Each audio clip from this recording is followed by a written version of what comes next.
Wala kang silbi, Miriel. Ninakaw mo pa ang pera ng kumpanya para sa pamilya mong patay gutom. Ang mga salitang yon ay tila patalim na ibinaon sa mismong kaluluwa niya.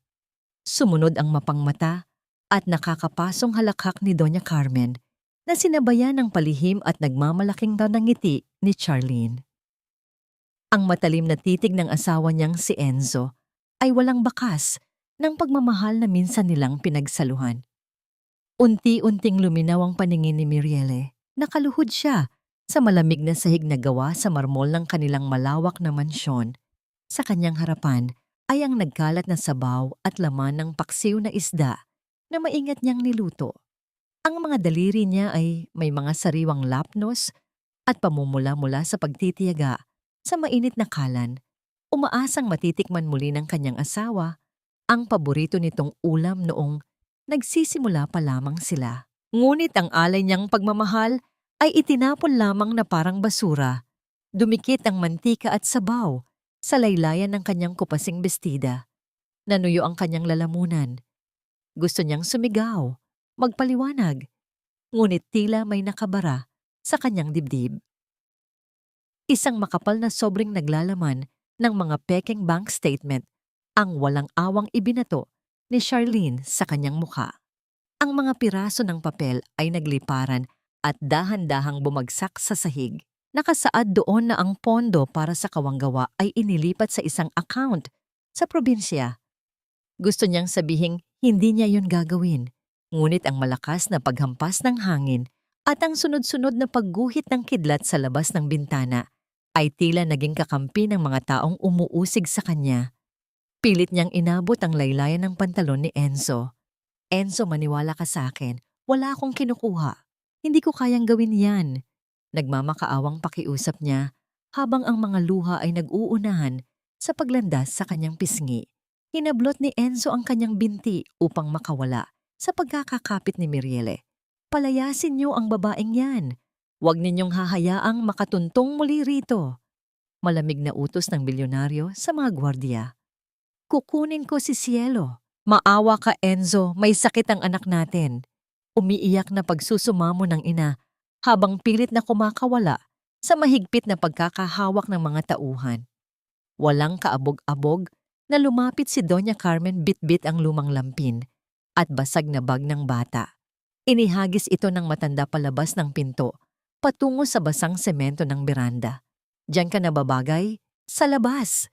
Dalhin mo ang anak mong sakitin at wag na kayong babalik upang manghingi ng limos. Matigas na pahayag ng biyenan. Walang nagawa si Mirielle kundi ang yakapin ng mahigpit ang nanginginig na katawan ng 5 taong gulang na si Cielo. Sa gitna ng malakas na pagbuhos ng ulan at nagngangalit na bagyo, ramdam niya ang mahina at papalyang pagtibok ng puso ng kanyang anak sa mismong dibdib niya. Ang lamig ng gabi ay nanunuot sa kanilang mga buto. Sa kalagitnaan ng paghihingalo at lagnat, ang maliliit at maputlang daliri ni Cielo ay mahigpit na kumapit sa murang kwintas na krus na nakasabit sa leeg ni Mirielle. Ang simpleng hawak na iyon ay isang tahimik na paghahanap ng kaligtasan mula sa kanyang ina. Habang patuloy sa paglalakad sa madilim na kalsada, isang tanong ang patuloy na bumabagabag sa isipan ni Mirielle. Paano nangyari na ang eksaktong pangalan ng kanyang yumaong ama sa bantayan ang nakapangalan sa bank account na tumanggap ng ninakaw na pera? May isang taong maingat at malupit na nagplano ng lahat ng ito upang siguraduhing wala siyang kawala. Ngunit ang kanyang pag-iisip ay biglang naputol nang mapansin niyang bumigat ang katawan ng bata. Ang mga mata ni Cielo ay tumirik at ang kanyang buong katawan ay nagsimulang mangisay sa matinding kumbulsyon. Ang mga labi ng musmos ay naging kulay ube dahil sa kakulangan ng hangin at tindi ng lamig. Napaluhod si Mirielle sa putikan. Ibinuka niya ang kanyang bibig upang humingi ng saklolo. Ngunit walang boses na lumabas, kundi ang isang pipi at nakakabinging paghikbi ng isang inang nadudurog ang kaluluwa. Ang manipis na init sa balat ni Cielo ay unti-unting naglalaho sa gitna ng walang awang bagyo. Ang manipis na init sa balat ni Cielo ay tila isang alaala na lamang sa loob ng isang masikip at madilim na silid na pinaliligiran ng kalawangin at butas-butas na yerong bubong. Naroon si Miriele, nakaupo sa sahig na gawa sa magaspang na kahoy. Ang nag-iisang pundidong bumbilya ay nagbibigay ng malabong liwanag sa kanyang panginginig. Maingat niyang pinaghihiwalay ang mga barya na nabahiran na ng mantika at alikabok. Maingat na inihahanay ang bawat isa. Ang mga barya ay kumakatawan sa dugo at pawis na kanyang inilaan upang makabili ng gamot para sa puso ng kanyang anak. Nakaratay si Cielo sa isang manipis na banig. Ang paghinga nito ay mabigat at puno ng paghihirap. Bawat pagtaas at pagbaba ng dibdib ng musmos ay isang patalim na unti-unting humihiwa sa pag-asa ng isang inang walang ibang hangad, kundi ang buhay ng kanyang anak. Kinabukasan, ang dating senyora ng mansyong Zamora ay nakaluhod sa malamig na tiles ng isang marangyang palikuran sa mall. Ang kanyang mga kamay na dati ay pinaliligiran ng diamante at inaalagaan ng mamahaling losyon. Ngayon ay tadtad ng sugat at nagdurugo dahil sa matapang na kemikal ng sabon. Kinukuskus niya ang bawat mantsa ng buong diin. Sinusubukan nitong alisin pati ang mantsa ng kahirapan na idinikit sa kanya ng malupit na tadhana. Ang sakit na nanggagaling sa mga bitak sa kanyang balat ay walang sinabi sa kirot ng kanyang puso tuwing naaalala niya ang pamumutla ng kanyang anak na iniwan niya sa murang higaan. Sa gitna ng kanyang paglilinis, isang pamilyar at matalim na boses ang pumunit sa kanyang pagdurusa. Napalingon si Miriel at halos tumigil ang pag-ikot ng kanyang mundo nang makita niya si Charlene, nakasuot ng eleganteng pulang bestida, kasama ang mapangmatang si Doña Carmen. May hawak na mainit na kape si Charlene at nang magtama ang kanilang paningin, isang malisyosong ngiti ang sumilay sa labi ng sekretarya. Sinadya ni Charlene na ibuhos ang mainit na inumin sa mismong sahig na bagong linis ni Miriele. Ang manipis na init sa balat ni Cielo ay tila isang alaala na lamang sa loob ng isang masikip at madilim na silid na pinaliligiran ng kalawangin at butas-butas na yerong bubong. Naroon si Miriele, nakaupo sa sahig na gawa sa magaspang na kahoy. Ang nag-iisang pundidong bumbilya ay nagbibigay ng malabong liwanag sa kanyang panginginig. Maingat niyang pinaghihiwalay ang mga barya na nabahiran na ng mantika at alikabok. Maingat na inihahanay ang bawat isa. Ang mga barya ay kumakatawan sa dugo at pawis na kanyang inilaan upang makabili ng gamot para sa puso ng kanyang anak. Nakaratay si Cielo sa isang manipis na banig. Ang paghinga nito ay mabigat at puno ng paghihirap. Bawat pagtaas at pagbaba ng dibdib ng musmos ay isang patalim na unti-unting humihiwa sa pag-asa ng isang inang walang ibang hangad kundi ang buhay ng kanyang anak. Kinabukasan, ang dating senyora ng mansyong Zamora ay nakaluhod sa malamig na tiles ng isang marangyang palikuran sa mall. Ang kanyang mga kamay na dati ay pinaliligiran ng diamante at inaalagaan ng mamahaling lotion. Ngayon ay tadtad ng sugat at nagdurugo dahil sa matapang na kemikal ng sabon. Kinukuskus niya ang bawat mantsa ng buong diin. Sinusubukan nitong alisin pati ang mantsa ng kahirapan na idinikit sa kanya ng malupit na tadhana.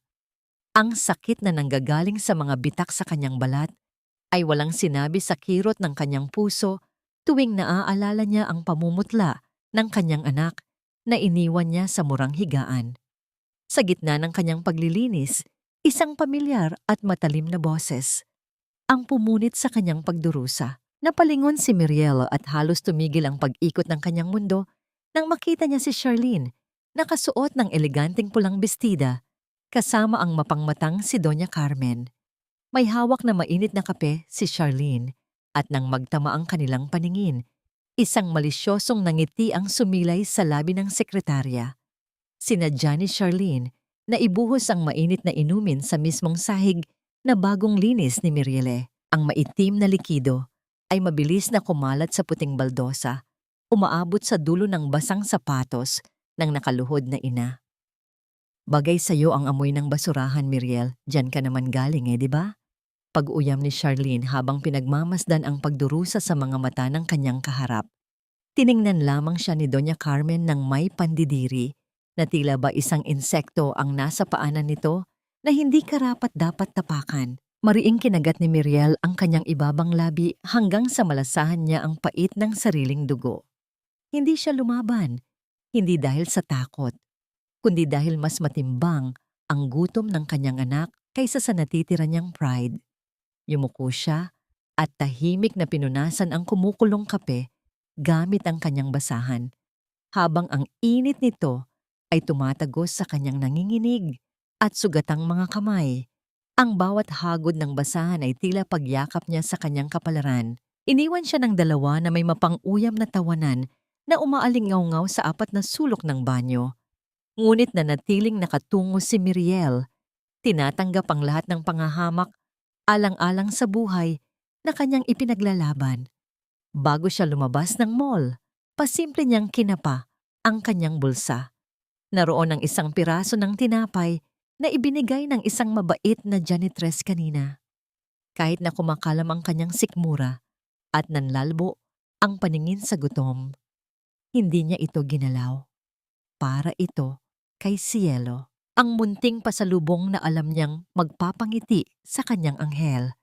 Sa kanyang isipan, ang matamis na ngiti ng kanyang anak ang tanging gamot sa hapdi ng kanyang mga sugat. Mabilis ang naging lakad ni Miriel pauwi. Tinatahak ang madidilim at maputik na eskinita ng squatters area. Ang bawat hakbang ay mabigat, dala ng pagod at takot. Sa kabilang kalsada, hindi niya napansin ang isang itim na sasakyan na nakaparada sa dilim. Ang sakay nito ay tahimik na nagmamasid sa bawat galaw ng dating donya na ngayon ay isa na lamang anino sa gabi. Tila naghihintay ng tamang pagkakataon. Pagdating niya sa bukana ng kanilang lugar, sinalubong siya ng isang matinis na sigaw ng kanyang kapitbahay. Miriel! Diyos ko, ang anak mo! Hindi makahinga si Cielo! Tila tumigil ang pagtibok ng puso ni Miriel. Halos liparin niya ang makipot na daan patungo sa kanilang barong-barong. Paghawi niya ng kurtinang nagsisilbing pinto, bumungad sa kanya ang tagpong dumurog sa kanyang pag-asa. Naroon si Dr. Leandro, ang dating scholar ng kanyang pamilya. Nakaluhod sa tabi ng banig at desperadong binibigyan ng hangin ng bata. Ang tunog ng mabigat at paos na paghinga ni Cielo, ang pumuno sa nakabibinging katahimikan ng silid. Dahan-dahang lumingon si Dr. Leandro. Sa mga mata ng doktor, nakita ni Mirieli ang balitang mas masakit pa sa anumang sampal o insulto. Inalis ng doktor ang stethoscope at mabigat ang loob na nagsalita. Bumibigay na ang puso niya, Miriel. Ubos na ang oras natin. Kailangan na niyang maoperahan ngayong linggo. O baka hindi na siya umabot ng Lunes. Iniabot ng doktor ang isang piraso ng papel na naglalaman ng halagang kailangan para sa operasyon. Mga numerong tila hatol ng kamatayan para sa isang inang wala nang maibigay kundi ang kanyang sariling buhay. Ang malakas na buhos ng ulan ay tila walang pakialam sa babaeng nakaluhod sa malamig na semento sa harap ng dambuhalang gusali ng Zamora Holdings. Basang-basa na si Miriel, ang kanyang manipis na damit ay nakadikit na sa nanginginig niyang katawan, ngunit hindi siya umaalis.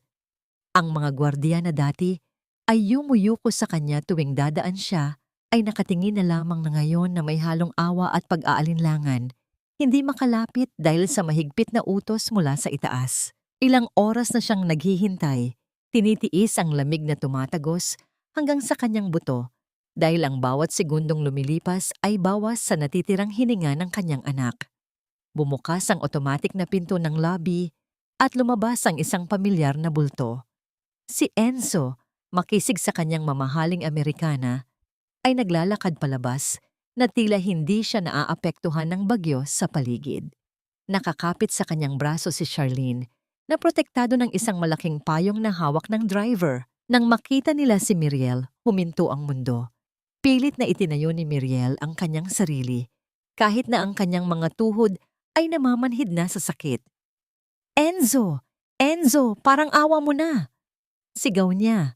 Ang kanyang boses ay halos matabunan ng ugong ng hangin. Pakinggan mo ako, si Cielo. Kailangan niya ng operasyon ngayon din. Huminto si Enzo. Tiningnan niya si Miriel mula ulo hanggang paa. Ang kanyang mga mata ay walang bahid ng init na dati niyang ipinaparamdam. Sa halip, naroon ang puot at pandidiri. Ilang beses ko bang sasabihin sa'yo na tigilan mo na ang paggamit sa bata para makahuthot ng pera? Malamig na tugon ni Enzo.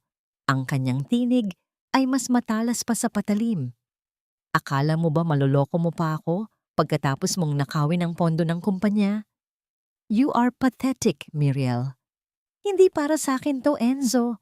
Mamatay ang anak natin kapag hindi siya naoperahan. Kahit ako na lang ang saktan mo. Wag lang ang bata.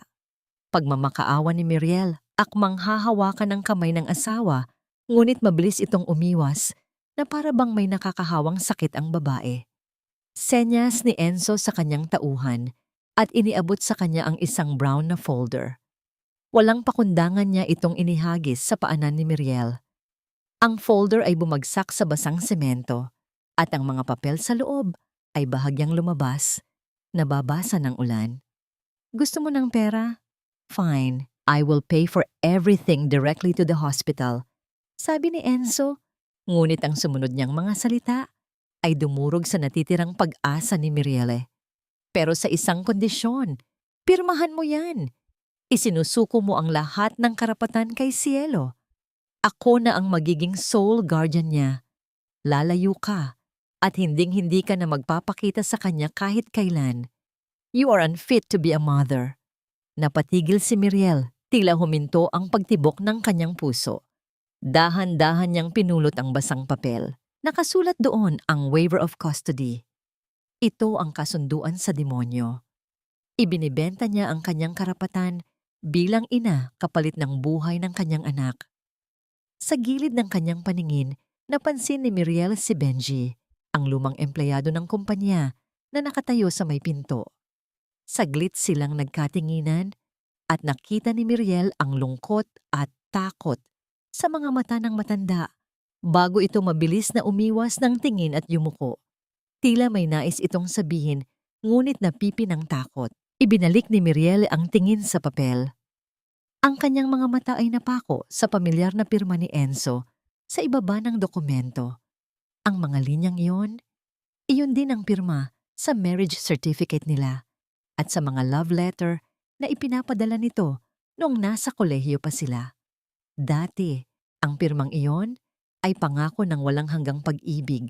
Ngayon, ito ay naging instrumento ng kanyang pagkakawalay sa pinakamamahal niyang anak. Isang mapait na ngiti ang gumuhit sa kanyang labi, habang ang luha ay humahalo sa ulan sa kanyang mukha. Last offer, Miriel. Sign it or watch him die knowing it was your fault. Hamon ni Charlene na nakangisi sa likod ni Enzo.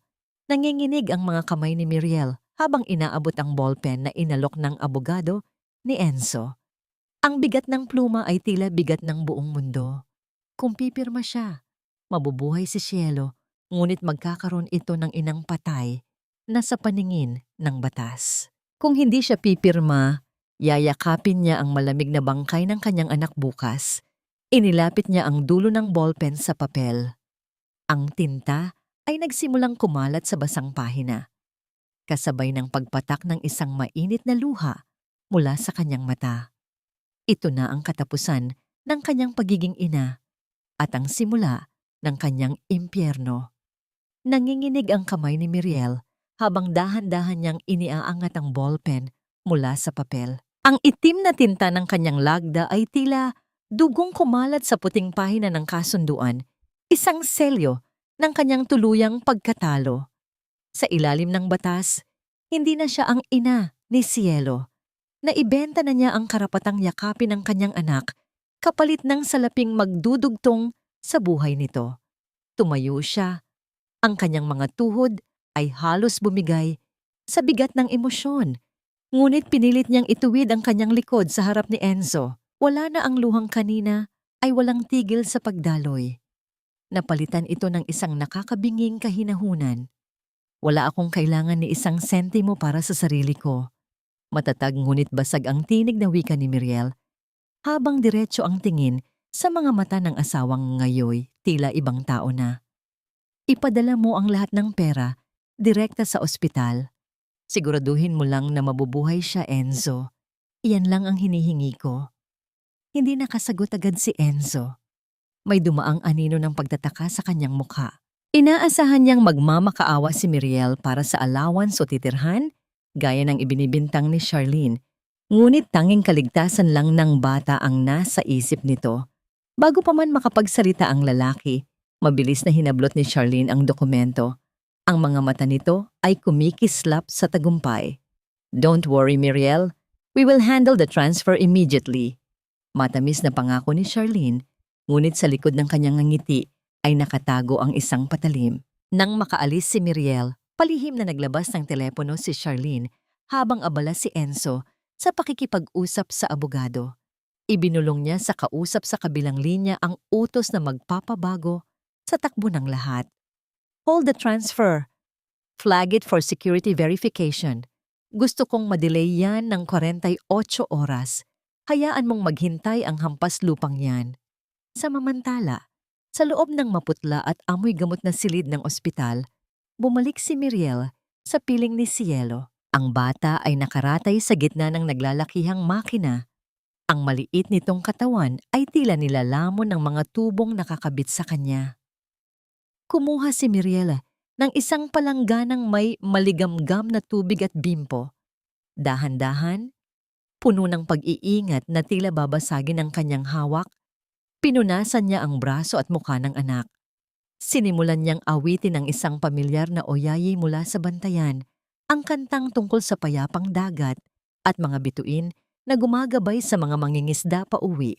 Ang kanyang tinig ay paos at nanginginig. Bawat nota ay may kalakip na dasal.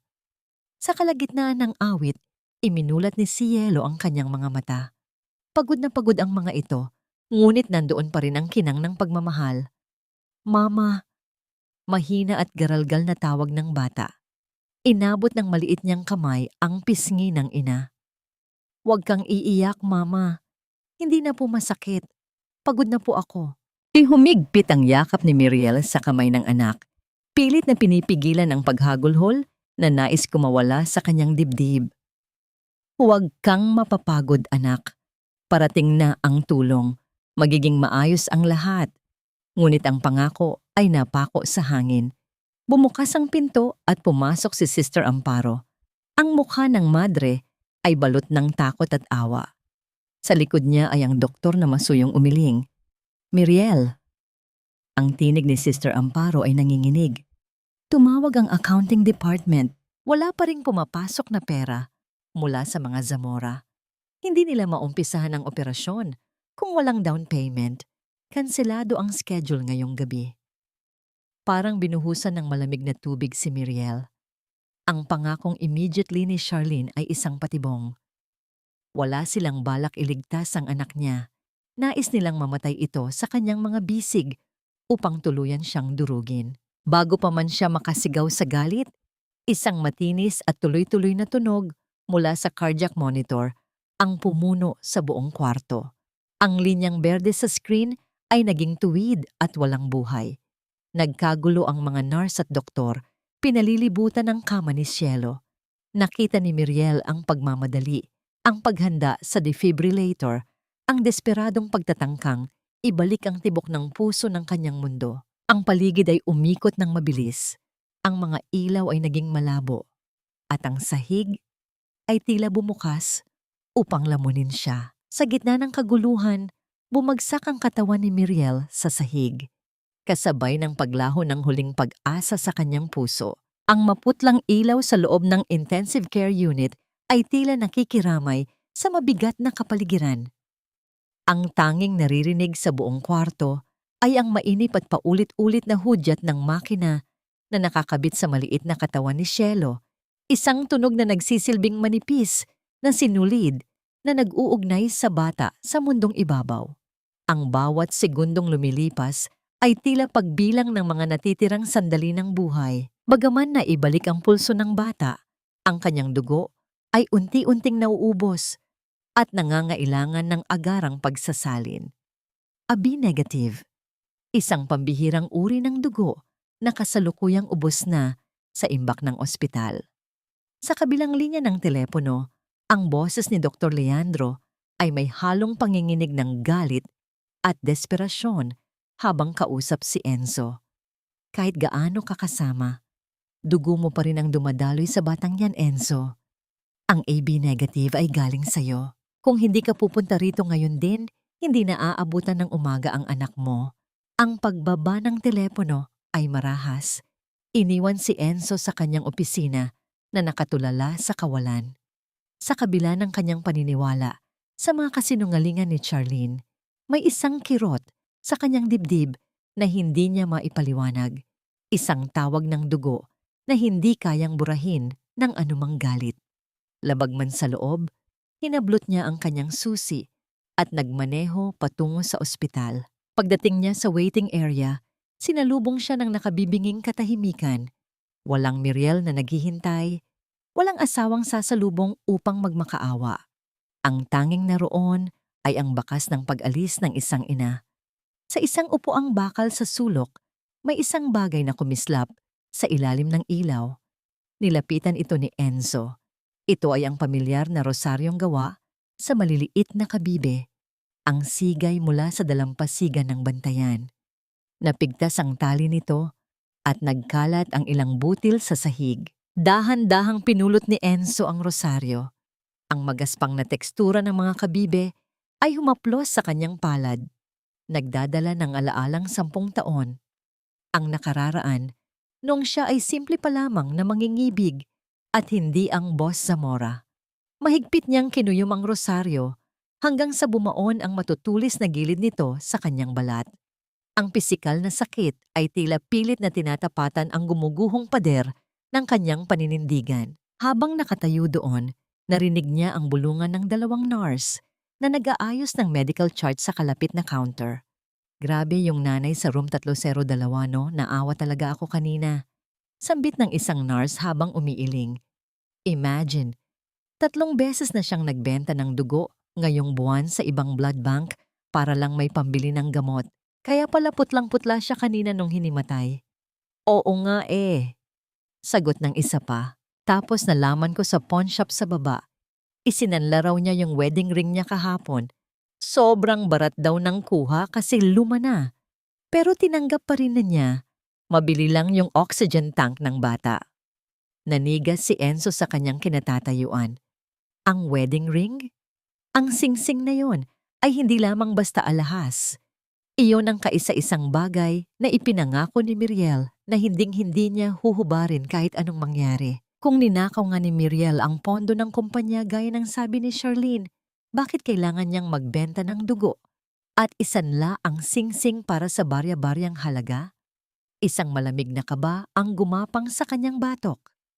Kinuha niya ang kanyang cellphone at tinawagan ang private banker ng kumpanya. Check the transfer for Cielo surgery immediately. Bakit hindi pa nagre-reflect sa ospital? Maring tanong ni Enzo. Sir, naka-hold po ang transfer. It was flagged for security verification upon the instruction of your office manager, Miss Arambulo. Sabi niya, utos daw ninyo na i-hold muna ng 48 hours. Sagot ng banker sa kabilang linya. Nabitawan ni Enzo ang hawak na rosaryo. Ang mga butil ng kabibe ay muling kumalat sa sahig, tila mga luhang na tuyo. Nagsinungaling si Charlene. Nangako itong aayusin agad ang lahat. Pero sa likod niya ay pinipigilan pala nito ang tulong na makasasagip sa buhay ng kanyang anak.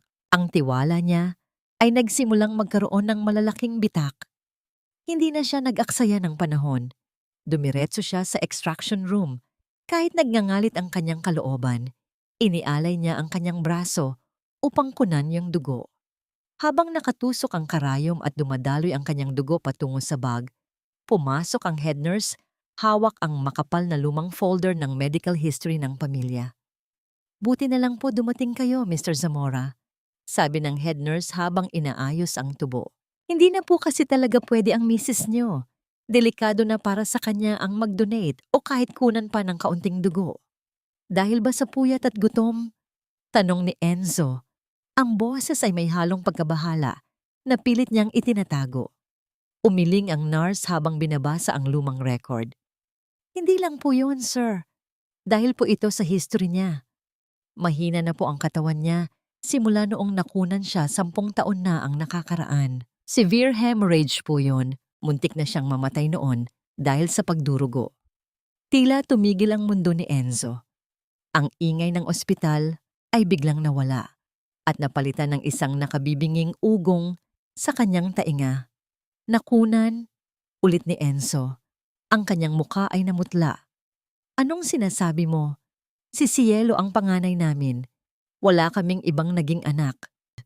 Tiningnan siya ng nurse ng may pagtataka at awa bago iniharap sa kanya ang pahina ng lumang medical record na may petsa noong panahong nagsisimula pa lang bumagsak ang kumpanya ni Enzo. Meron po, sir. Isang lalaki sana. Dito po siya dinala noon. Galing daw sa trabaho sa Pantalan. Hindi niyo po alam? Nanlaki ang mga mata ni Enzo habang nakatitig sa papel. 10 taon na ang nakararaan. Ang panahong abala siya sa pagsasalba ng negosyo at akala niya ay nasa probinsya lang si Miri para magbakasyon. Ang totoo pala, naroon ang asawa niya, nagbubuhatan sa Pantalan at nawalan ng anak nang hindi niya nalalaman. Ang walang tigil na pag-vibrate ng telepono sa bulsa ni Enzo ay tila isang nakaiinis na insekto na nagnanais agawin ang kanyang atensyon. Ngunit ang kanyang buong diwa ay nakapako sa naninilaw na papel na hawak ng nurse. Ang pangalan ni Miriel ay nakasulat doon sa itaas, kasama ang petsang 10 taon na ang nakalilipas. Sa ilalim ng kategoryang cause of miscarriage, malinaw na nakasaad ang mga salitang dumurog sa kanyang pagkalalaki. Physical trauma due to heavy lifting and malnutrition. Hindi niya namalayang nahablot na pala niya ang folder mula sa nurse. Ang kanyang mga mata ay mabilis na tumakbo sa iba pang detalye. Occupation, cargo handler/port porter. Napahawak si Enzo sa pader upang hindi matumba. Noong mga panahong iyon, ang alam niya ay nagbabakasyon si Miriel sa probinsya habang siya ay abala sa pagsasalba ng kanilang luging kumpanya. Ang buong akala niya ay nagpapakasasa ang asawa sa sariwang hangin ng dagat habang siya ay namomroblema sa pera. Ngunit ang katotohanan ay naroon pala si Miriel sa Pantalan, nagbubuhat ng sako-sakong kargamento, nagpapakaalipin sa ilalim ng init ng araw habang nagdadalang tao para lamang maipadala sa kanya ang perang kailangan niya. Doc Leandro, garalgal ang boses ni Enzo nang makita ang doktor na papalapit. Alam mo ba to? Alam mo bang namatay ang panganay namin dahil nagtrabaho siya? Tiningnan siya ni Leandro nang may halong puot at awa. Alam ko, Enzo. Ako ang gumamot sa kanya noon. Nakiusap siyang huwag sabihin sa'yo dahil ayaw niyang dagdagan ang isipin mo. Ang sabi niya, ang pride mo ang natitirang yaman mo noong panahong yon at ayaw niyang sirain yon. Mas lalong bumigat ang dibdib ni Enzo. Ang pride niya. Ang walang kwenta niyang pride. Muling umugong ang kanyang telepono. Si Charlene. Sa halip na sagutin, pinatay niya ito at tinawagan ang isang taong matagal na niyang dapat kinausap. Si Benji, ang matandang accountant na nandoon na simula pa noong itatag ang kumpanya. Benji, sabihin mo sa akin ang totoo. Mariing utos ni Enzo. Ang kanyang boses ay nanginginig sa galit at takot. Saan galing ang pondo na sumagip sa Zamora Holdings 10 taon na ang nakaraan? At yung mga ebidensya ng pagnanakaw ni Miriel ngayon, totoo ba ang mga yon? Sa kabilang linya, narinig niya ang mabigat na paghinga ng matanda na sinundan ng tuluyang pagbasag ng boses nito. Patawarin niyo po ako, Sir Enzo. Hindi ko na kaya ang konsensya ko. Si Ma'am Miriel po, ibinenta niya ang lupa ng mga magulang niya sa Bantayan noon. Iyon po ang perang ginamit niyo para makabangon. At yung mga deposit slip ngayon, peke po ang mga yon. Si Ma'am Charlene po ang nag-utos na baguhin ang records. Ang totoo, ang perang pumapasok sa account ni Ma'am Miriel ay galing sa paglalabada at pagbebenta ng dugo.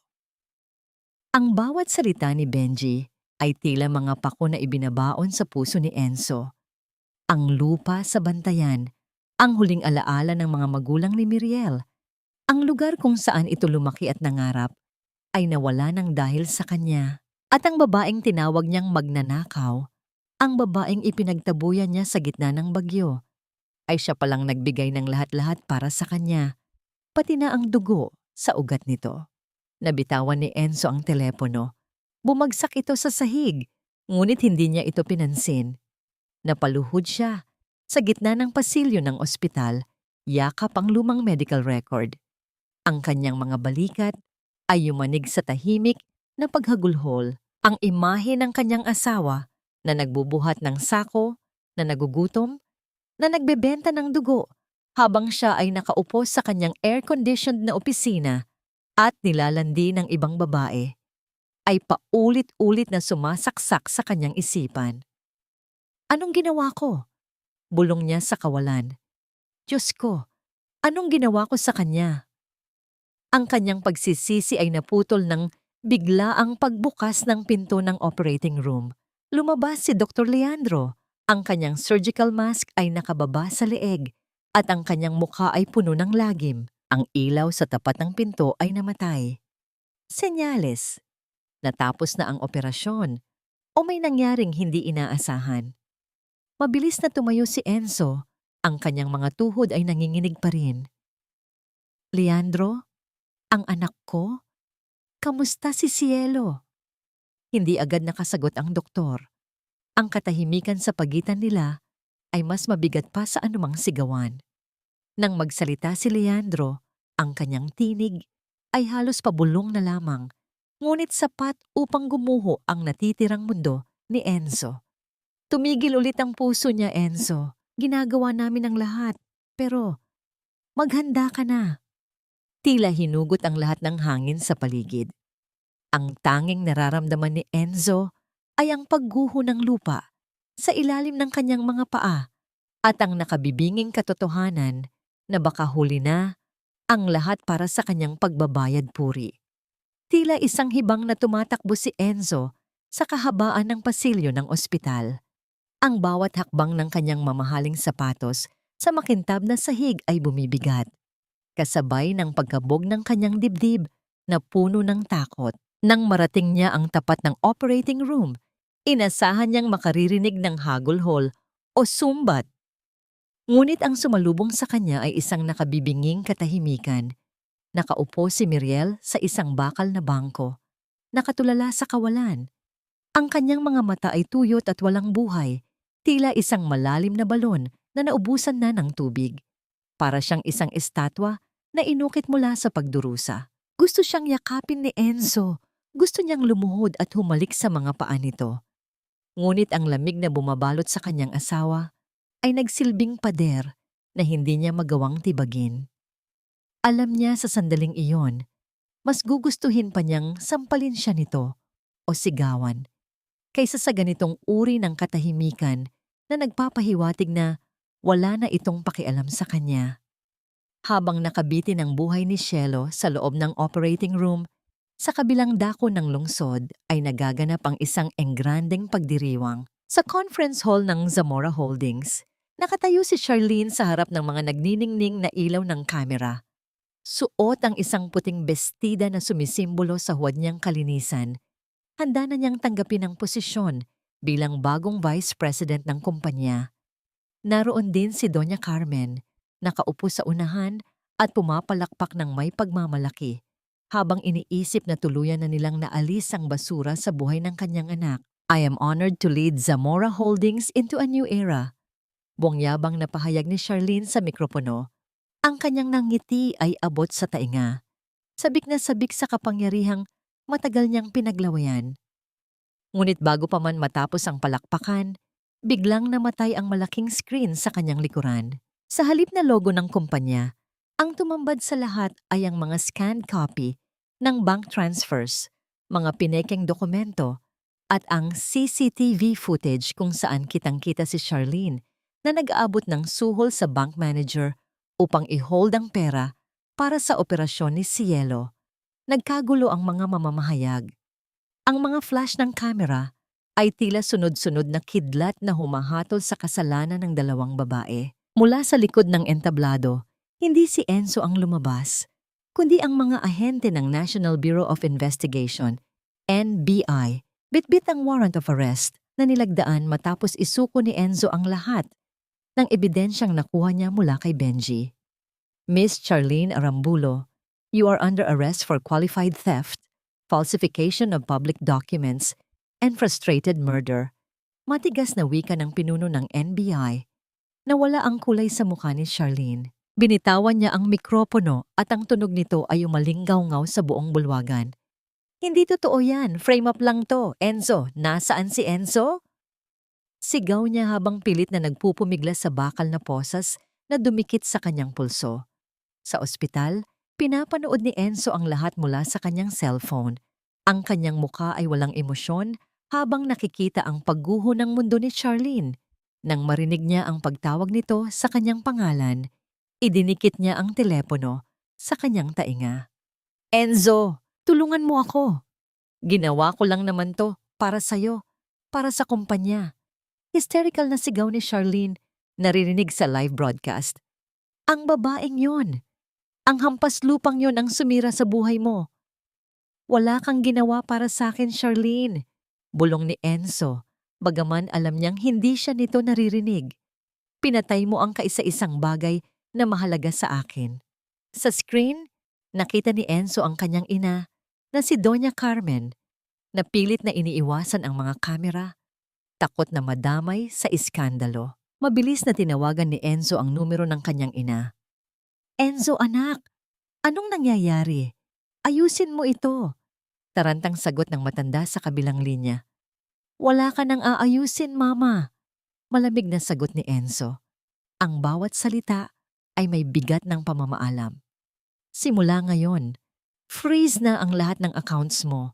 Wala ka nang matatanggap na kahit 5 mula sa kumpanya. Konsentidor ka, hinayaan mong mamatay ang apo mo dahil lang sa amoy ng isda na ayaw mo sa nanay niya. Anak, huwag mong gawin sa akin to. Ako ang ina mo. At si Miriel ang ina ng anak ko, ang anak na pinabayaan nating mamatay. Putol ni Enzo bago niya tuluyang pinatay ang tawag at inihagis ang telepono sa basurahan. Tapos na. Nakuha na nila ang hustisya. Wasak na ang reputasyon ni Charlene at wala na ang luho ni Doña Carmen. Pero nang linggunin ni Enzo si Miriel, wala pa ring nagbabago. Nakatulala pa rin ito. Walang halaga ang tagumpay, walang halaga ang paghihiganti.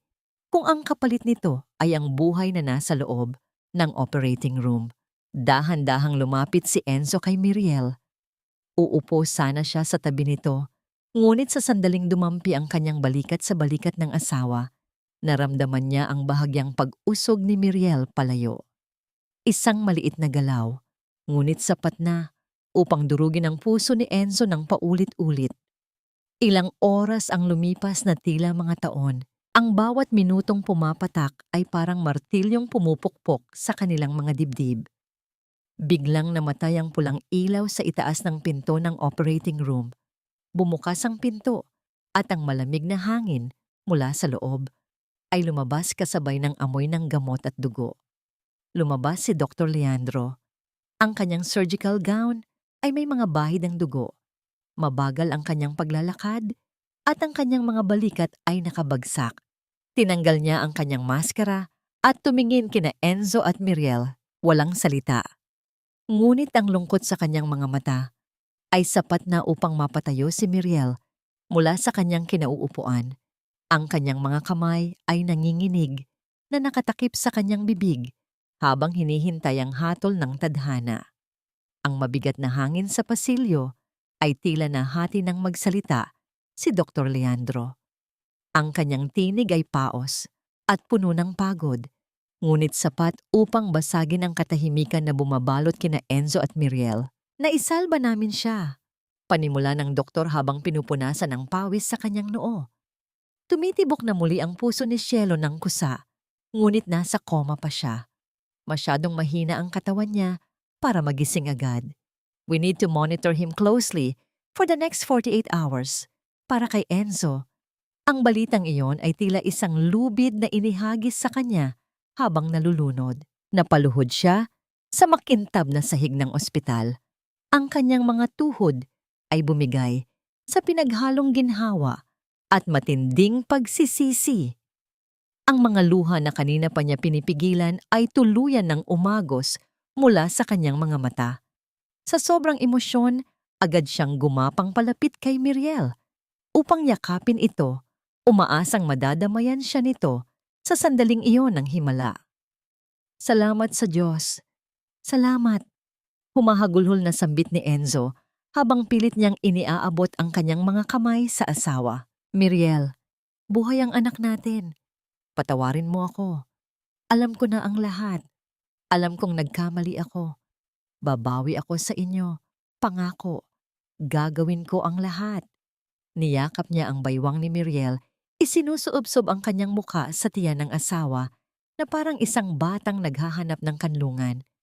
Inaasahan niyang mararamdaman ang pamilyar na haplos ni Miriel sa kanyang buhok, ang mainit na pagpapatawad na laging nariyan tuwing siya ay nagkakamali. Ngunit walang haplos na dumating. Nanatiling nakatayo si Miriel, tuwid at matigas, tila isang rebultong yelo. Hindi siya gumalaw, hindi siya umiyak, at hindi rin siya nagalit. Tiningnan lang niya ang umiiyak na lalaki sa kanyang paanan, gamit ang mga matang walang anumang emosyon. Walang puot, ngunit wala ring pagmamahal. Ang mga matang iyon ay tila dalawang bintanang sarado na. Dahan-dahan, ngunit puno ng diin, hinawakan ni Miriel ang mga pulso ni Enzo. Hindi marahas, ngunit may puwersang hindi matitinag. Inalis niya ang pagkakayakap ng asawa sa kanyang katawan. Isa-isang tinatanggal ang mga daliri nito na parang nag-aalis siya ng mga linta na kumakapit sa kanyang balat. Napatigil si Enzo sa pag-iyak.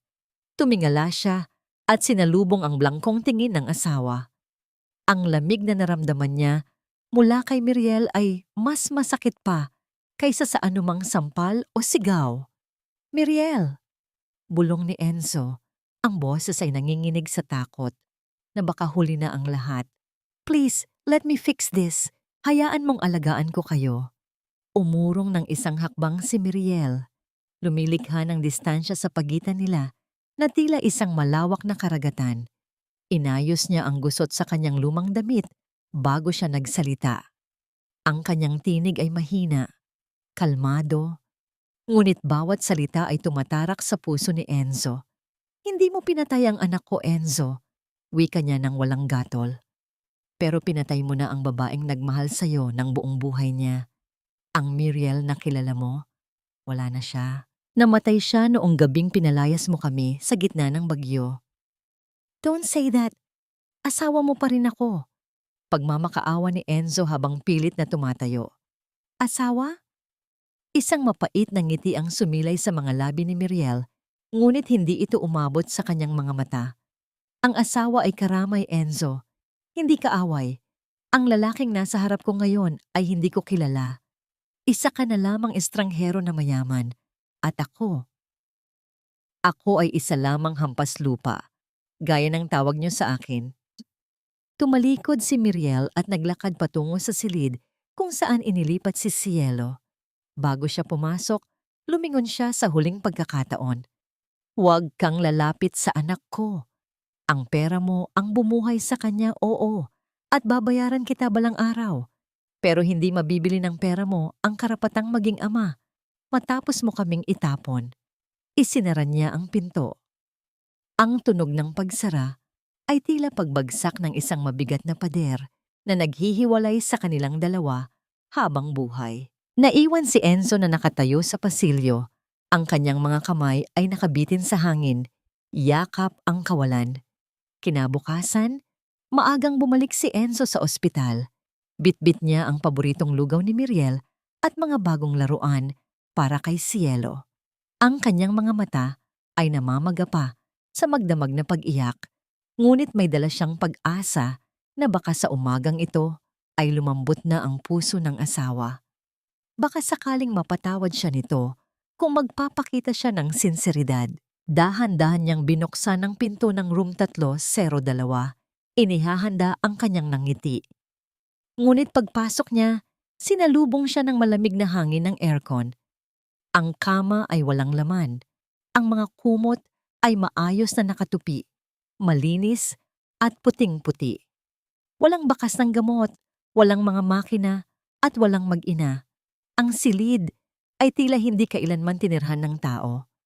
Sa ibabaw ng maliit na mesa sa gilid ng kama, may isang bagay na naiwan. Nilapitan ito ni Enzo. Ito ang tseke na ibinigay niya para sa operasyon.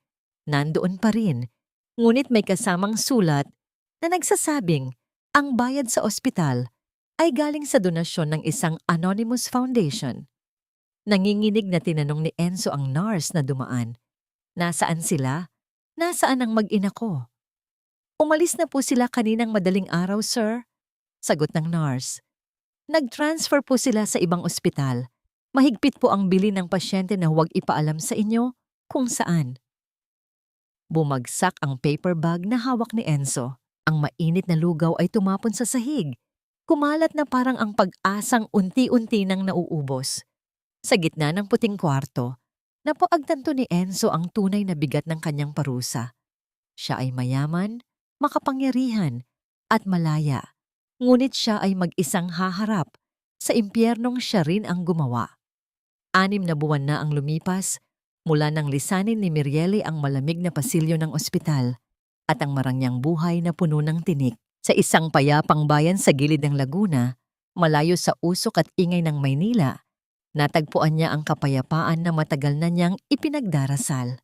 Ang sinag ng araw na tumatagos sa mga dahon ng mangga ay tila mas maliwanag dito, at ang hangin ay amoy lupa at bagong luto na tinapay. Hindi na siya ang dating Mrs. Zamora na balot ng mamahaling seda at alahas na walang buhay. Ngayon, suot niya ay simpleng t-shirt at maong. Ang kanyang buhok ay nakatali ng papusod habang abala siya sa pagpipinta ng bakod ng kanilang munting bahay Pag-asa. Ito ay isang maliit na pasilidad na itinayo nila ni Dr. Leandro at Sister Amparo para sa mga batang may sakit sa puso na walang kakayahang magpagamot. Mula sa kinatatayuan niya, tanaw ni Mirielle si Cielo. Nakaupo ang bata sa kanyang wheelchair sa ilalim ng puno, tumatawa habang nagpapalipad ng saranggola kasama ang ibang mga bata. Ang pisngi ng kanyang anak ay mayroon ng kulay, malayo sa maputla at halos patay na itsura nito noong nakaraang kalahating taon. Napangiti si Mirielle, isang nangiting hindi pilit, kundi galing sa kaibuturan ng isang pusong unti-unting humihilom. Ngunit hindi alam ni Mirielle na sa kabilang ibayo ng kalsada, sa likod ng maitim na salamin ng isang nakaparadang lumang sedan, may isang pares ng mata ang puno ng pangungulila at pagsisisi. Araw-araw ay naroon si Enzo. Hindi siya lumalapit, hindi siya nagpapakita. Ang dating aroganteng CEO ay para na lamang isang anino na nagnanakaw ng mga sandali upang masilayan ang mag-ina niya. Pinagmamasdan niya ang bawat ngiti ni Mirielle na hindi na siya ang dahilan. Ang bawat halakhak ni Cielo ay musika sa kanyang pandinig, ngunit isa ring punyal sa kanyang puso dahil alam niyang wala siyang karapatang maging bahagi nito. Sa loob ng 6 na buwan, si Enzo ang lihim na nagpopondo sa lahat ng pangangailangan ng center. Ang mga gamot, ang pagkain, ang mga bagong kagamitan, lahat ay galing sa kanya. Idinadaan sa pangalan ng iba't ibang charity foundation upang hindi tanggihan ni Mirielle. Ito ang kanyang penitensya, ang kanyang paraan ng pagyakap sa kanila mula sa malayo. Habang pinapanood ni Enzo ang kanyang mag-ina, dumating ang isang delivery truck na puno ng mga kahon ng gatas at bitamina. Nakita niyang lumapit si Mirielle upang kausapin ang pahinante. "Maraming salamat po, kuya." Magalang na bati ni Mirielle habang pinipirmahan ang delivery receipt. Pakisabi po sa foundation na malaking tulong ito sa mga bata. Ang pahinante, na tila baguhan at hindi alam ang mahigpit na bilin na manatiling anonimo, ay ngumiti at nagkamot ng ulo. "Walang anuman po, ma'am. Mahigpit po kasi ang bilin ni Boss Zamora na siguraduhing fresh ang mga gatas na ide-deliver sa inyo linggo-linggo. Natigilan si Miriel. Ang ballpen sa kanyang kamay ay tila naging mabigat. Dahan-dahan niyang inangat ang kanyang tingin at tumingin sa pahinante. Ang kanyang noo ay kumunot sa pagkalito at gulat. "Boss, Zamora?" ulit niya. Ang boses ay halos pabulong. "Opo, ma'am. Si Sir Enzo po. Siya po ang nagbabayad ng lahat ng ito simula pa noong una." Tila huminto ang ikot ng mundo ni Mirielle. Ang lahat ng tulong, ang himala, ng mga donasyon ay galing sa lalaking nagtaboy sa kanya. Mabilis niyang inilibot ang kanyang paningin sa paligid. Hinanap ng kanyang mga mata ang anumang bakas ng presensya nito. At doon, sa kabilang kalsada, nakita niya ang pamilyar na sasakyan. Nakababa ng kaunti ang bintana. At nagtama ang kanilang mga paningin. Nakita ni Miriel ang lungkot at takot sa mga mata ni Enzo. Nakita ni Enzo ang halo-halong emosyon sa mukha ng asawa.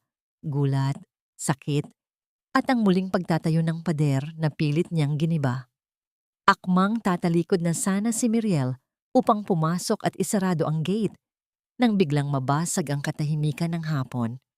Mula sa kurbada ng kalsada, isang malaking truck na may kargang mga bakal at semento ang nawalan ng kontrol. Ang matinis na huni ng goma na pilit kumakapit sa aspalto ay gumuhit sa hangin. Kasunod ang nakatatakot na ungol ng makina na hindi na sumusunod sa preno. Ang dambuhalang sasakyan ay dire-diretsyong umaarangkada patungo sa direksyon ng palaruan. Direkta kung saan nakaupo si Cielo sa kanyang wheelchair na hindi makagalaw ng mabilis. Nanlaki ang mga mata ni Miriel. Ang kanyang sigaw ay naipit sa kanyang lalamunan. Masyado siyang malayo. Hindi siya aabot. Ngunit bago pa man makapag-isip ang sinuman, bumukas ang pinto ng sasakyan sa kabilang kalsada. Si Enzo ay humarurot ng takbo. Mas mabilis pa sa kidlat. Ang kanyang mukha ay puno ng determinasyon ng isang taong wala ng pakialam sa sariling buhay. Tinalon niya ang gutter at tinahak ang distansya patungo sa anak. Ang anino ng malaking truck ay tumakip na sa liwanag ng araw sa tapat ni Cielo. Ang bata ay napatingala na lamang, hindi nauunawaan ang paparating na panganib. Sa huling sandali, nakita ni Miriel si Enzo na tumalon upang yakapin at takpan ang katawan ng kanilang anak. Kasabay ng nakabibinging tunog ng banggaan ng bakal at lupa na yumanig sa buong paligid.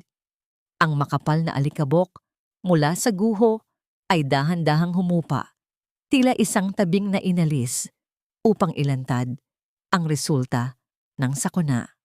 Sa gitna ng nagkalat na bakal, semento at mga piraso ng kahoy, nakita ni Miriel ang isang pamilyar na bulto sa gitna ng kaguluhan. Nakayuko si Enzo. Ang kanyang malapad na likod ay nagsilbing panangga sa kanyang anak. Mahigpit ang kanyang pagkakayakap kay Cielo. Ang kanyang katawan ay naging isang baluti na sumalo sa bigat ng mga bumagsak na hollow blocks at yerong bubong ng palaruan. Tila nalagot ang pisi ng pagtitimpi ni Miriel. Ang takot na matagal na niyang ibinaon ay muling umusbong at sumakal sa kanyang lalamunan. Tumakbo siya palapit. Ang kanyang mga binti ay nanginginig sa pangambang baka huli na ang lahat. Nang maiangat ni Enzo ang kanyang ulo, nakita ni Miriel ang dugo na umaagos mula sa isang malalim na sugat sa kanyang balikat. Dumadaloy pababa at humahalo sa putik sa kanyang punit-punit na puting polo. Ngunit sa kabila ng iniinda niyang sakit, ang unang lumabas sa kanyang bibig ay hindi daing, kundi pangalan ng kanyang mag-ina. "Cielo, Mirielle, okay lang ba kayo?" Garalgal na tanong ni Enzo habang pilit na sinusuri ang katawan ng bata para sa anumang galos. Sa loob ng maliit na klinika ng Bahay Pag-asa, ang amoy ng alkohol at gamot ay pumuno sa hangin. Ngunit hindi nito natabunan ang bigat ng katahimikan sa pagitan ng dalawa. Nakaupo si Enzo sa gilid ng makitid na kama, hubad ang pang-itaas na damit, habang maingat na nililinis ni Miriel ang kanyang mga sugat. Ang bawat dampi ng bulak na may betadine sa likod ni Enzo ay may halong panginginig mula sa kamay ni Miriel. Napansin ni Miriel ang mga pilat sa likod ng asawa, mga marka ng panahon at pagsisisi, at ngayon, ang sariwang sugat na nakuha nito para sa kanilang anak. Napakapit siya sa balikat nito upang suportahan ang kanyang sarili. Ramdam ang init ng katawan nito at ang mabilis na pagtibok ng puso sa ilalim ng balat. Ang distansya sa pagitan nila ay halos wala na. Sa sobrang lapit, naaamoy ni Miriel ang pamilyar na pabango ni Enzo na humalo sa amoy ng ulan at kalawang. Isang halimuyak na nagpaalala sa kanya ng mga panahong payapa pa ang lahat. Ang lalim ng hiwa sa balikat mo, Enzo. Mahinang sabi ni Miriel. Ang kanyang boses ay basag at puno ng pag-aalala na hindi na niya maitago. You could have died. Bakit mo ginawa yon? Hindi agad sumagot si Enzo. Hinuli niya ang kamay ni Miriel na nooy nagpupunas ng dugo sa kanyang noo, diretso sa mata. At sa mga sandaling iyon, tila ba humihingi ng pahintulot na hawakan ang isang bagay na sagrado. Tinitigan niya ito ng diretso sa mata. At sa mga sandaling iyon, nakita ni Miriel ang isang lalaking pagod na sa pagtakbo, pagod na sa pagpapanggap, at handang ialay ang lahat. Miriel! Bulong ni Enzo, ang kanyang tinig ay mababa at seryoso. Hindi ko hinihingi na mahalin mo ulit ako. Alam kong hindi ko na-deserve yon matapos ang lahat ng ginawa ko. Pero hayaan mo lang akong protektahan kayo, kahit sa malayo. Please, just let me be a father to him. Kahit iyon na lang. Naramdaman ni Miriel ang sensiridad sa bawat salita. Ang kanyang puso, na matagal nang naging yelo sa harap ng lalaking ito, ay nakaramdam ng muling pagtibok. Sa unang pagkakataon sa loob ng mahabang panahon, hindi binawi ni Miriel ang kanyang kamay. Nanatili ito sa pisngi ni Enzo, at ang kanyang hinlalaki ay marahang humaplos sa gilid ng mata ng asawa upang pahirin ang isang butil ng luha na nagbabadyang tumulo. Ang pader na itinayo niya ay nagkaroon ng maliit na siwang kung saan nakapasok ang sinag ng pagpapatawad. Samantala, sa malawak at malamig na mansyon ng mga Zamora sa Maynila, bumagsak ang katawan ng matandang Doña Carmen sa sahig ng kanyang kwarto. Walang nakarinig sa kanyang mahinang paghingi ng saklolo. Ang kanyang kayamanan at mga alahas ay nakapaligid sa kanya, ngunit walang silbi ang mga ito sa oras ng kanyang pag-iisa. Ang babaeng nagtaboy sa kanyang pamilya ay ngayoy mag-isang humaharap sa dilim. Bumalik ang eksena sa klinika. Ang katahimikan ay nabasag ng isang mahina at inosenteng tinig mula sa kabilang kama. Nagising si Cielo. Ang bata ay pilit na idinidilat ang kanyang mga mata, nakatingin sa lalaking puno ng dugo at sugat na nakaupo sa tabi ng kanyang ina. Dahan-dahan, inabot ng bata ang kamay ni Enzo. Papa! Bulong ni Cielo. Ang kanyang tinig ay puno ng pagkilala at awa. Papa, masakit ba? Napahagulhol si Enzo at yumuko sa kama. Hinahayaan ang kanyang mga luha na basain ang kumot ng kanyang anak. Ang mga sumunod na araw ay naging simula ng isang mabagal ngunit makabuluhang pagbabago. Tinupad ni Enzo ang kanyang pangako. Hindi na siya ang makapangyarihang CEO na nakatira sa toreng gawa sa salamin. Inarkila niya ang isang maliit na bahay kubo sa tabi ng bahay Pag-asa, kung saan ang tanging luho niya ay ang tanawin ng palaruan mula sa kanyang bintana. Tuwing umaga, ang dating bilyonaryo na nakasuot ng mamahaling Amerikana ay ngayoy nakikita ng pawisan, nakasando at kupas na maong. Nagbubungkal ng lupa para sa gulayan ng center. Siya ang nag-aayos ng sirang bubong, ang nagkakarga ng mga sako ng bigas at ang matiyagang nagtutulak ng wheelchair ni Cielo tuwing hapon. Hindi niya pinilit na kausapin si Miriel tungkol sa nakaraan. Sa halip, ipinakita niya ang kanyang pagsisisi sa bawat patak ng pawis, sa bawat kalyo na nabuo sa kanyang palad. Isang araw, habang nag-aayos sila ng hardin, nakatanggap si Miriel ng tawag mula sa Maynila. Ibinalita ng isang social worker na isinugod sa ospital si Doña Carmen matapos ma-stroke. Wala itong kasama, walang nag-aasikaso, at nanganganib ng maputulan ng mga paa dahil sa komplikasyon. Walang anak na dumadalaw. Naramdaman ni Miriel ang pagkirot sa kanyang dibdib. Sa kabila ng lahat ng sakit na idinulot nito, ang imahe ng isang matandang babaeng nag-iisa at walang magawa ay umantig sa kanyang puso. Nang gabing iyon, kinausap niya si Enzo. "Pupuntahan natin ang mama mo bukas," mahinang sabi ni Miriel na ikinagulat ni Enzo. "Isasama natin si Cielo. Kailangan niyang makita ang apo niya."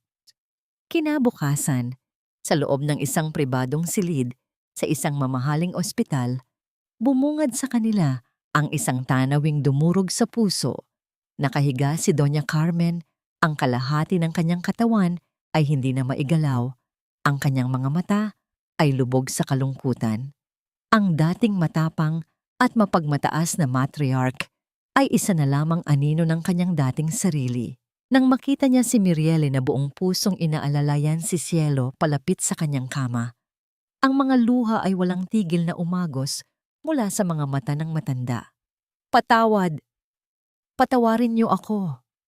Garalgal na pakiusap ni Doña Carmen, ang bawat salita ay hirap bigkasin.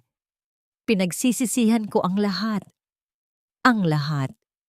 Hinawakan ni Miriel ang kamay ng kanyang biyenan. Isang kamay na dati ayaw dumikit sa kanya. Marahan niya itong pinisil. "Pinapatawad ko na po kayo, Mama." Malumanay na tugon ni Miriel. "Hindi dahil naging mabuti kayo sa akin, kundi dahil ayaw kong lumaki ang anak ko na may bitbit na galit sa kanyang puso." Sa gilid ng silid, pinapanood ni Enzo ang eksenang iyon.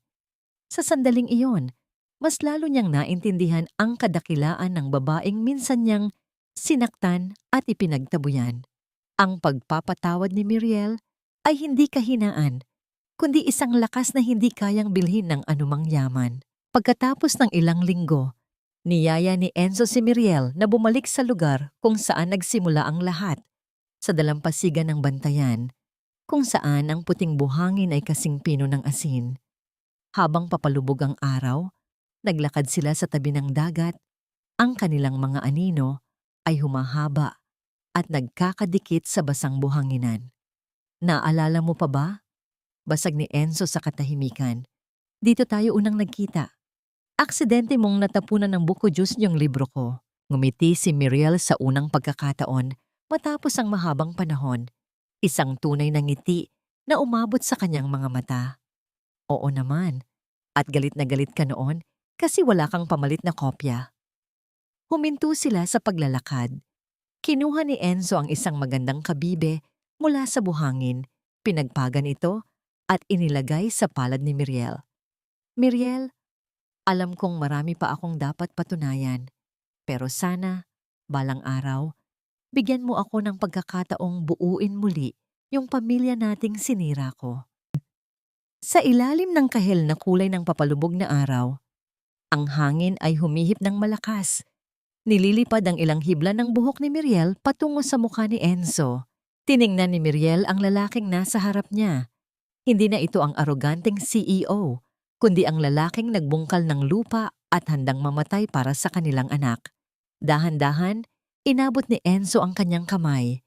Isang kamay na may kalyo at mga peklat ng pagsisisi, ngunit malinis at bukas. Nandoon lamang ito sa hangin, naghihintay, hindi namimilit.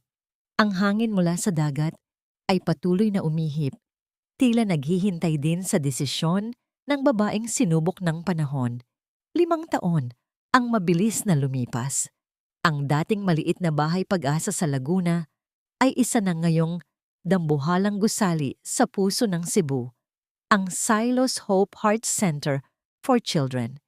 Isang testimonya ng pag-ibig ng isang ina at ng walang hanggang pag-asa. Ang hangin ay amoy bagong pintura at sariwang bulaklak, at ang buong paligid ay puno ng masasayang tinig ng mga bata at kanilang mga pamilya. Sa entablado, nakatayo si Miriel Isara.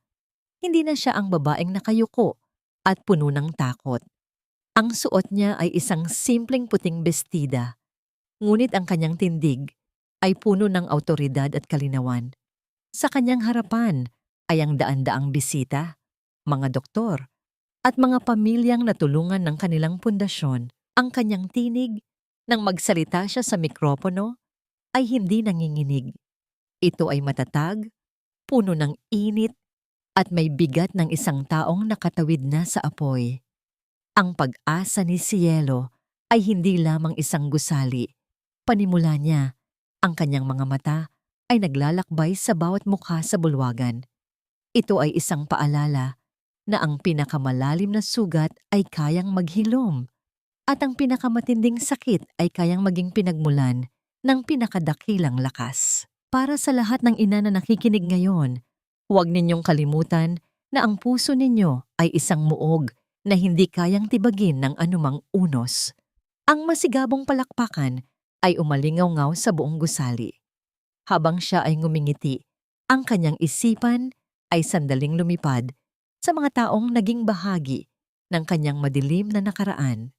Si Charlene ay kasalukuyang nagdurusa sa loob ng kulungan. Ang kanyang kagandahan ay nilamon na ng pagsisisi at pag-iisa. Si Doña Carmen naman ay pumanaw nang payapa 2 taon na ang nakalilipas sa ilalim ng pag-aaruga mismo ni Miriel. Isang pagpapatawad na hindi nito hiniling ngunit kusang loob na ibinigay. Natagpuan na ni Miriel ang kapayapaan sa pagpapakawala sa lahat ng galit. Sa likod ng entablado, sa isang madilim na sulok, nakatayo si Enzo. Hawak niya sa kamay ang isang malusog at bibong si Cielo, na ngayon ay 10 taong gulang na. Wala na ang mamahaling relo sa kanyang pulso. Napalitan ito ng isang beaded bracelet na gawa ng kanyang anak. Hindi na siya ang kinatatakutang Boss Zamora, kundi isang simpleng lalaki na ang tanging yaman ay ang pagmamahal sa kanyang mag-ina. Ang kanyang mga mata ay nakapako lamang kay Miriel, puno ng paghanga, respeto, at isang pag-ibig na mas malalim at mas matatag kaysa sa anumang yaman. Nang matapos ang programa, bumaba si Miriel sa entablado. Sinalubong siya ng mahigpit na yakap ni Cielo. "You were great, Mama. I'm so proud of you." Ngumiti si Miriel at hinalikan ang noo ng anak bago tumingin kay Enzo. Nagtama ang kanilang mga mata at sa isang tingin ay nagkaintindihan na sila sa lahat ng bagay na hindi na kailangang sabihin. Walang salitang binitiwan. Sa halip, sa harap ng lahat ng tao, dahan-dahang iniabot ni Miriel ang kanyang kamay. Agad naman itong sinalubong ni Enzo. Ang kanilang mga palad ay naglapat. Hindi isang hawak ng kabataan na puno ng simbuyo o ng damdamin, kundi isang hawak ng 2 taong pinatibay ng panahon, puno ng pag-unawa at isang panibagong pangako. Ang mga kalyo sa kamay ni Enzo ay akmang-akma sa mga pinong daliri ni Miriel. Habang magkahawak kamay silang naglalakad palayo sa entablado, kasama ang kanilang anak sa gitna, ang huling saloobin ay nabuo sa isipan ni Miriel. Isang aral na ibinulong ng kanyang puso para sa sarili. Ang tunay na pag-ibig ay hindi nakikita sa kislap ng diamante o sa taas ng katayuan. Nakikita ito sa tapang na magpatawad at sa kakayahang buuin muli ang sarili mula sa mga pirasong sinira ng iba. Sa kanilang paglabas, ang sikat ng araw ay tumama sa kanilang tatlo. Ang kanilang mga anino sa semento ay dahan-dahang nagsanib at naging isa. Isang buong pamilya na muling isinilang mula sa abo ng nakaraan, handa ng harapin ang isang kinabukasang puno ng pag-asa.